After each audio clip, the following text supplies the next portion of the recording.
If you've seen my other two videos on how to look after or at least start caring for a really young citrus tree, this one will look very familiar to you. This is basically a multi-video tree that I'm busy tracking its progress and documenting it for you so that you can see what you need to do to ultimately give your citrus tree that was grown in a pot what it needs to thrive and give you an abundance of food. This is what I want to talk about today, is the next step in this tree's care, which is fruit production. It has finally started producing fruit. So what do we need to do now to make sure that this tree gets what it needs to stay alive, stay thriving, and continue to give us fruit year after year? So before I get into a little bit of the detail, I want to just give you one piece of advice that is going to put your mind at ease when looking at this tree right now, and also your own trees. You'll see that at the moment it's looking a bit bare. The leaves are actually yellowing, and this is from time to time quite normal for citrus trees. The thing is that you understand why.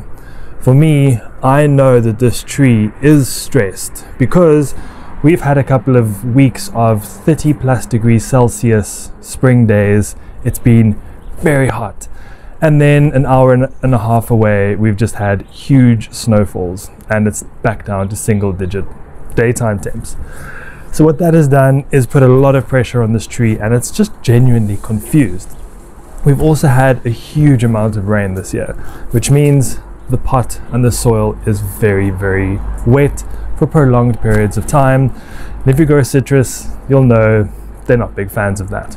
That being said, citrus is very hardy.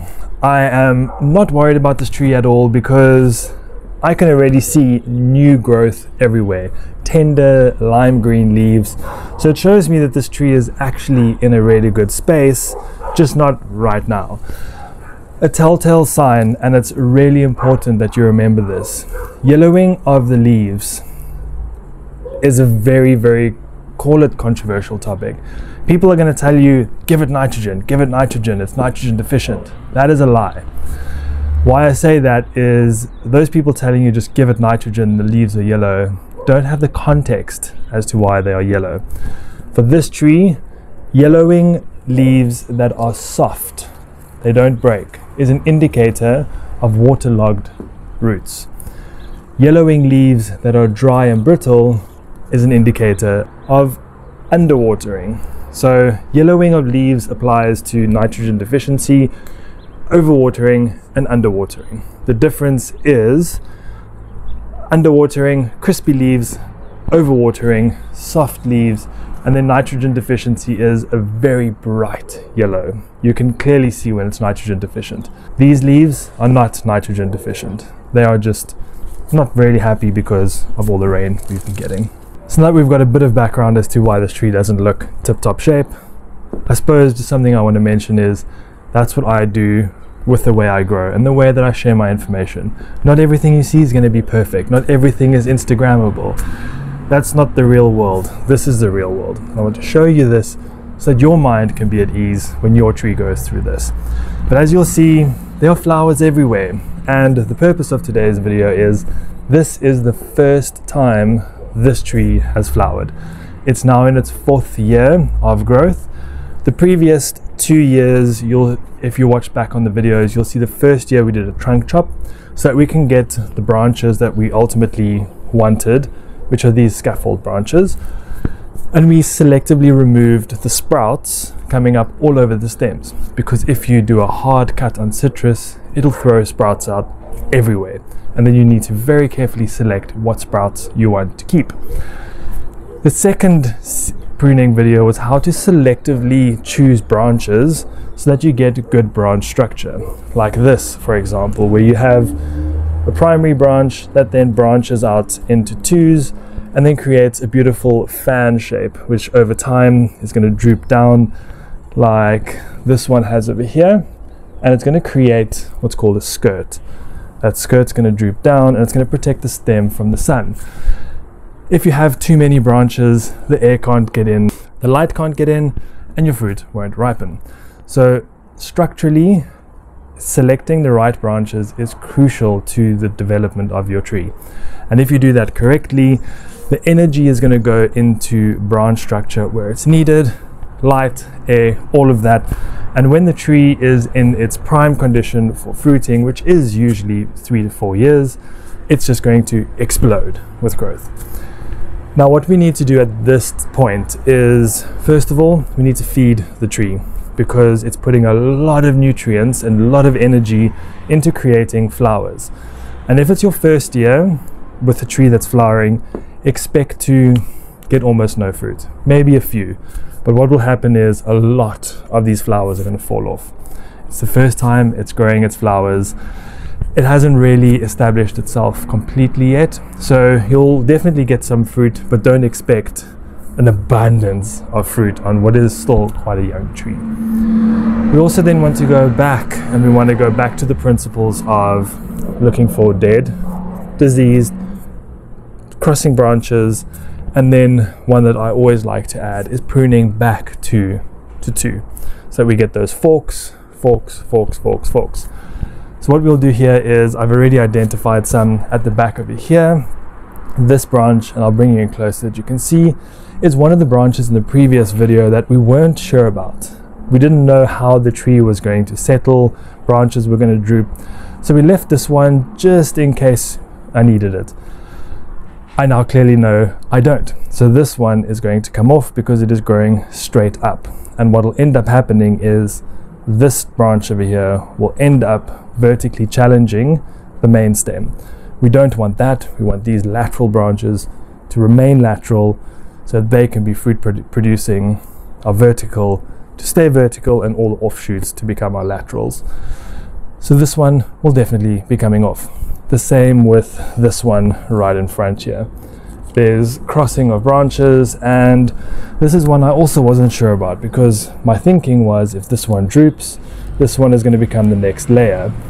I don't really see that happening now, and based on the growth, these two are already busy crossing and rubbing, so this one is also going to come off. And then up at the top here we have some dead branches, which is completely normal. We'll snip those off, and anywhere where we've seen an abundance of growth in a point, we'll just prune those back down to 2. So then what you need to do is, like I mentioned, feed your tree. What I'm going to feed it is just straightforward compost from the garden. I make my own horse manure compost, so I know it's clean, it's free of any nonsense, and it's super high quality. So that's going to go in, give the tree all the nutrients it needs to continue growing and turning into an amazingly productive, mature citrus tree. During this stage of flowering and fruit set, the 2 most important things you have to remember. Firstly, if you are in a dry area, for instance in South Africa up north where you don't get winter rains, you have to watch the moisture levels in your soil or in your pots. At the flowering and fruit set stage, if you're not giving it adequate moisture, it'll drop its flowers. It won't set its fruit. So water maintenance during this time is very, very important. Secondly, when it's in flower, do not spray your tree with anything. I don't spray it in any case. There are spiders, geckos, all kinds of things in here. I've got a really cool picture of a crab spider that caught a bee, and that's part of nature. It's perfectly fine. But this tree has its own little mini ecosystem going on. As soon as you spray this tree, it's all gone. But if you do spray your trees for anything like scilla, where you get the bumpy leaves, for aphids, for any bugs, if you use something like neem oil, do not spray it when it's flowering. Firstly, it'll interrupt with the actual set of fruit, and most importantly is most of those things are contact based. So if you have bees coming around to pollinate all these beautiful citrus flowers, they're not going to get pollinated, and you're going to probably kill off a whole bunch of your pollinators. So during this stage, do not spray anything, watch your water and feed it. And then off the back of that, make sure you're pruning, selectively pruning, keeping the branches you want, getting rid of those you don't. just to maintain the overall structure of the tree. But from here on out, it's very important to realize we have done the majority of the framework and the effort that it's gonna need to get this tree where it wants to be. From now on, we're just going to do selective pruning here and there. There's going to be no big cuts. There's going to be no major restructuring of the tree unless something like this whole branch were to break off. Then we'd need to look at how do we restructure it. But that seldom happens, and ultimately, if you're doing these little prunes here and there, now when the tree is open, setting fruit, snip these leaves off, and then your tree is going to ultimately, bit by bit, with all the care and attention you're giving it, turn into a beautifully structured, mature citrus tree that's hopefully going to give you a lot of fruit. If you enjoyed this video, please give it a thumbs up, please share it out to like-minded growers, and please subscribe to my journey where I'm going to continue to show you the journey of this tree from fruit set into hopefully yummy, juicy naartjies at the end of the season. Until next time, happy growing.